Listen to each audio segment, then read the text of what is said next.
Այս 5 շաբթի, փետրվարի 19-ին, ժամը 22:45-ին, դիտեք բացառիկ հաղորդում հեռուստադիտողի ահազանգի հիման վրա։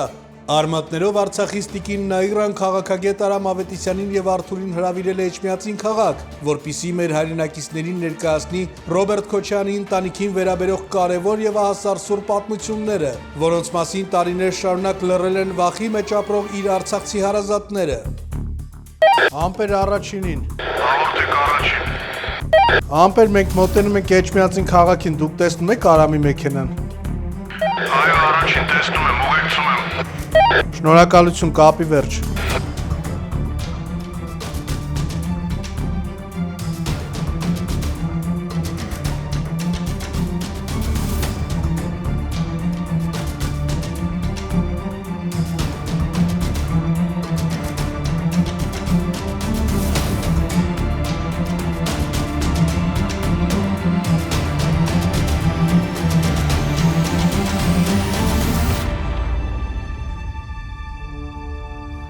Ժամանակ ասում են իրանց մոտ այդ հադրութի շրջանում ինչ որ ֆաբրիկա է եղել թե զավոդ, ինքը տեղ աշխատելուց է ելել, ինչ կապնված է եղել մի հատ ադրբեջանցու հետ, հետո իմացան որ հետո ընթացք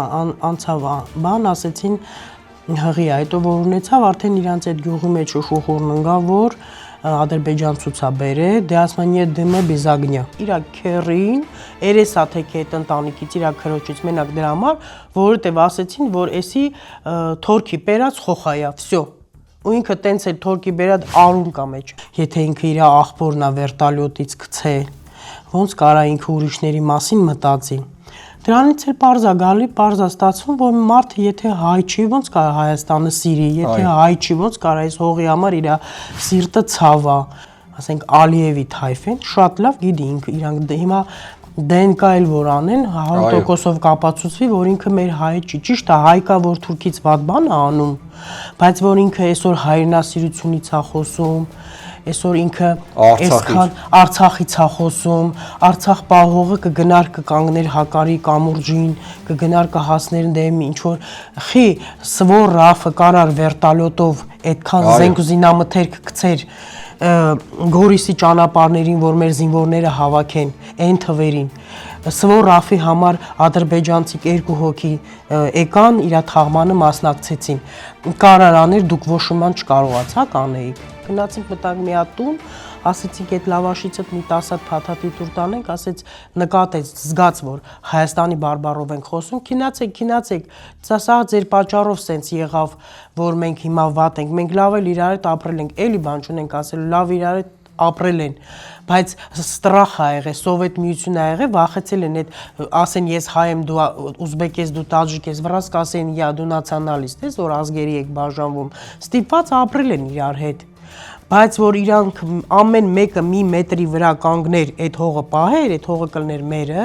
այսօր մենք այսքան զոհ չենք ունենա մեր երկրի վիճակն սենց չէր լինի պատերազմից առաջ նախքան պատերազմի սկսվելը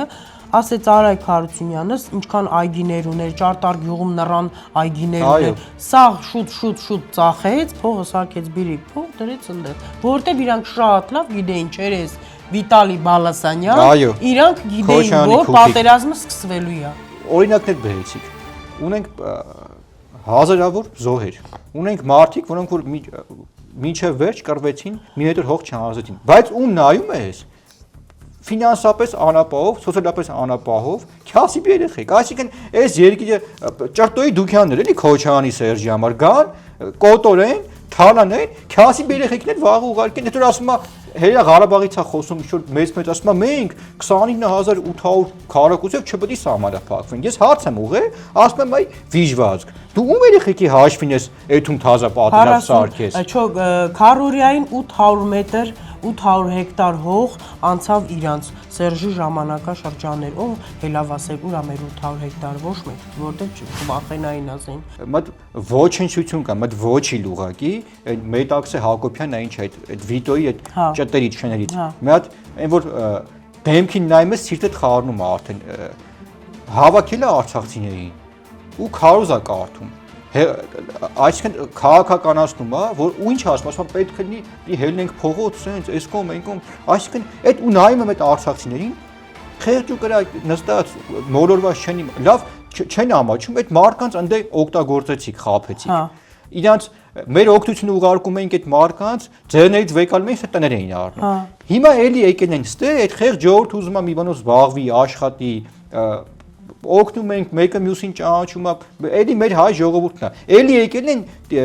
տիկին նայր այս քանից հետո այդ բիժվածքները։ Այդ մարկանց ուզում են վերբովկա անեն, օգտագործեն։ Հիմա ես իրանց ինչ ասեմ։ Թող չօգտագործվեն, ամեն մեկ իր խելքին չի համարատված, ամեն մեկ թող իր խելքով, իր սրտի թելադրանքով շարժվի։ Եկեղեցին պետքա լիներ ժողովրդի կողքը, ոչ թե լիներ իշխանության կամ ընդդիմության կողքը։ Իշխանությունը, ընդդիմությունը իրար հետ 100 հոգի են, իսկ ժողովուրդը շատ են։ Ինքը պետքա լիներ ժողովրդի կողքը ու ոչ մի բաների մեջ չխառնվեր, զբաղվեր իր գործով։ Ես միշտ սպասել այն ժամանակ սպասում եմ, ասում եմ հակարի կամուրջը որ փակա 9 ամիս բլոկադայի մեջ ժողովուրդը ապրում են, ծառի հոն են պոկում, ճուղ են եփում, խմում է երեխեքը։ Ես միշտ սպասել եմ, որ մեր վեհապարը կզանգեր գոնե Վատիկան, կխնդրեր, կասեր մի հատ նայ իմ ժողովրդի գլխին ինչ օին են վերում։ Հազար անգամ ներողություն, ես երբ որ ուսանող էի պետական համալսարանում, դուրս էի գալի որ գնայի սրճարան ու տենում էի Սաշիկը, այդ եզը, իր այդ թուլեքով մտնում էր սրճարան, օդը կանգնում էր, մարդիկ թողում փախնում էին։ Ու սկսում էր մարկանց ձերը առնել։ Հիմա ասում եմ, արա, բա դու տենց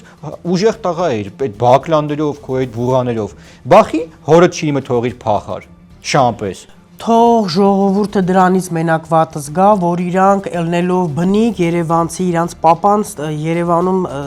շինարար ա եղել, ֆաբրիկա են սարքել, զավոդ են սարքել, փողոց են սարքել, տրամվայի գծեր են սարքել, այսօր այդ նույն տրամվայի գծեր ու զավոդ սարքողի երեխեքն ու թորները ապրում են Վարձով, այն կողմերից եկած, թողած, փախած, եկել են ստեղ Սմետանոտ, Կարակոտ տեղ են գտե, տեղավորվել են, որտեվ երկրի ղեկավարն եղել է, էլի այդ երկրից եկա։ Իրանց թայֆից, իրանց կուտոկը, նրանք ապրում են Վարձով, ելի դուշավցել է, սրանք էլ ապրում են Հյուսիսայինում, բարձրահարկ շենքերում, մի հատ աղջկա գալիս են ուզելու, ասում են, որ կուզեն, թեթև ալում, էլի սոլիկ, ասում են, ծանր կխոսաս, ասում է, գալիս են հարցնում են։ Կավասի ուշոյ անունը եղել։ Ասում են անունդ ինչ է աղջիկ ջան, ասում է տանկ, ծանր բան ասե, ասում է տանկ։ Հիմի սրանցն է, մի հատ խելացի բան եկեք ասեք, չասեցինք, վաբշե դուք խելացի չեք, մեջների կիրտ գրագետ մարդիկ էլ կան, իրանք էլ են մեղք։ Ռոբերտ Քոչյանի ընտանիքի, արցախցիների եւ այլ քաղաքական գործիչների մասին ծավալուն եւ շոկային պատմություններով լի եթերը դիտեք այսօր, փետրվարի 19-ին, ժամը ուղիղ 22:45-ին, բաժանորդագրվեք մեր YouTube ալիքին, որ նոր տեսանյութերը դիտեք առաջինը։